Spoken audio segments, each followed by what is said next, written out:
అందరికీ నమస్కారం. ముందుగా శ్రీమాత్రే నమః, శ్రీ గురుభ్యో నమః.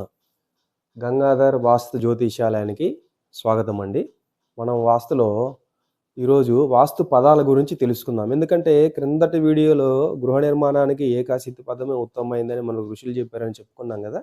అసలు వాస్తు పదాలు ఎన్ని ఉన్నాయో ఈరోజు మనం తెలుసుకుందామండి. అయితే మనం గృహ నిర్మాణానికి ఉపయోగించే స్థలాన్ని వాస్తుని అనుసరించి వివిధ భాగాలుగా విభజించేది ఈ వాస్తు పదం. విభజించవలన అనమాట, వివిధ భాగాలకు విభజించవలన. అయితే వివిధ వాస్తు గ్రంథాలలో కూడా ఈ వాస్తు పదాల గురించి విపులంగా తెలియజేశారు. అయితే మతం అనే గ్రంథంలో 7వ అధ్యాయంలో ఈ 32 వాస్తు పదాల గురించి వివరించారనమాట.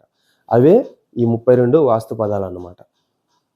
ఫస్ట్ది సకలం, పేచీకం, మహాపీఠం, మహాపీఠం, ఉపపీఠం, ఉగ్రపీఠం, స్థండిలం, మాండూకం, పరమశాయికం. ఈ పరమశాయికం అంటేనే మనకి ఏకాశితి పదం అన్నమాట. ఇక్కడ పరమశాయికం 9 కదా, 9 × 9 గ్రిడ్ వేస్తే 81 భాగాలు వచ్చేదే పరమశాయికం. దీన్ని ఏకాశితి పదం అంటారు. ఈ పరమశాయికాన్ని. ఇది మాండూకం అంటే చతుషష్ఠి పదం, ఆసనం అంటే శతపదం. అయితే మనకి గృహ నిర్మాణాలకి ఈ పరమశాయికం మనకి ఉత్తమమైనది అనమాట. అయితే ఋషులు రాసిన గ్రంథాలలో ఈ పేర్లే మార్పు ఉండొచ్చు. ఒక్కొక్కళ్ళు పేర్లు కొన్ని మార్పు ఉంటాయి అంతే, కానీ మొత్తం ఒకటే. ఈ పరమశాయికం అన్నా ఏకాశితి పదం అన్నా ఒకటే అన్నమాట.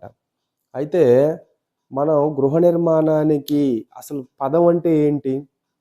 వాస్తు పదాలు, వాస్తు పదం అంటున్నాం కదా. పదం అంటే మన గృహ నిర్మాణానికి తీసుకున్న స్థలాన్ని సమభాగాలుగా చేసేదే వాస్తు పదం. అంటే స్థలం ఇట్లా రౌండ్గా ఉండొచ్చు, త్రికోణంలో ఉండొచ్చు, లేకపోతే ఇట్లా ఒకవైపు పెరిగి క్రాసులుగా ఇలా ఎలా పడితే అలా ఉండొచ్చు. అయితే 4 మూలల్ని సమానంగా చేసేదే పదం. సమభాగాలు చేసేదాన్నే పదం అంటారు, వాస్తు పదం. అయితే మన గృహ నిర్మాణానికి తీసుకున్న స్థలం మొత్తాన్ని కూడా సకలం అంటారు. దీన్నే సకలం అంటారు. స్థలం మొత్తాన్ని ఇలా 4 దిక్కులు సమభాగాలు చేసి ఇలా తీసుకుంటాం కదా, స్క్వేర్ బిట్. ఈ స్క్వేర్ బిట్నే సకలం అంటారు. దాన్ని 4 భాగాలు చేస్తే పేచీకం,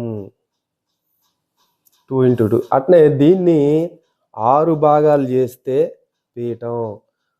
6 భాగాలు కాదు, 9 భాగాలు, 3 × 3 9. నెక్స్ట్ 4 × 4 16 భాగాలు చేస్తే మహాపీఠం. నెక్స్ట్ 5 × 5 25 సమభాగాలు చేస్తే ఉపపీఠం. నెక్స్ట్ 6 × 6 36. ఈ మనం తీసుకున్న ఈ మనం గృహ నిర్మాణానికి తీసుకున్న స్థలాన్ని అన్నమాట 36 భాగాలు చేస్తే ఉగ్రపీఠం. అలాగే 7 × 7 49 సమభాగాలు చేస్తే స్థండిలం. అట్లాగే 8 × 8 64 సమభాగాలు చేస్తే మండూకం. అట్లాగే 9 × 9 81 భాగాలు చేస్తే దీన్ని పరమశాయికం అంటారు. పరమశాయికం, దీన్నే ఏకాశితి పదం అని కూడా అంటారు. మనం గృహ నిర్మాణానికి తీసుకున్న స్థలాన్ని గ్రిడ్ వేసుకొని 9/9 గ్రిడ్ వేసుకొని 81 సమభాగాలు చేసుకోవాలి. వాస్తు పదం మనం వాస్తు తీసుకున్న స్థలానికి ఆయం కట్టి తీసుకోవాలి అంటే మనం 81 సమభాగాలు చేసేదాన్నే ఏకాశితి పదం అంటారు. గృహ నిర్మాణానికి ఏకాశితి పదమే ఉత్తమైనది. అట్లానే 10 × 10 100 సమభాగాలు చేస్తే ఆసనం. దీన్నే శతపదం అంటారు, శతపదం.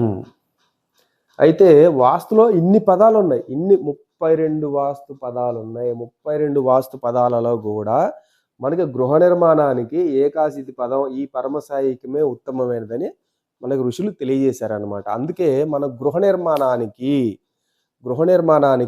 మనం ఏకాశితి పదాన్నే తీసుకోవాలని ఋషులు మనకు తెలియజేశారు. అందుకే మన ఏకాశితి పదాన్నే మనం తీసుకుంటున్నాం అనమాట. ఇది వాస్తు పదాలు, 32 వాస్తు పదాలు అన్నమాట. నెక్స్ట్ మనం మళ్ళీ ఇంకో టాపిక్తో మళ్ళీ కలుద్దామండి. అంతవరకు సెలవు. జై శ్రీరామ్.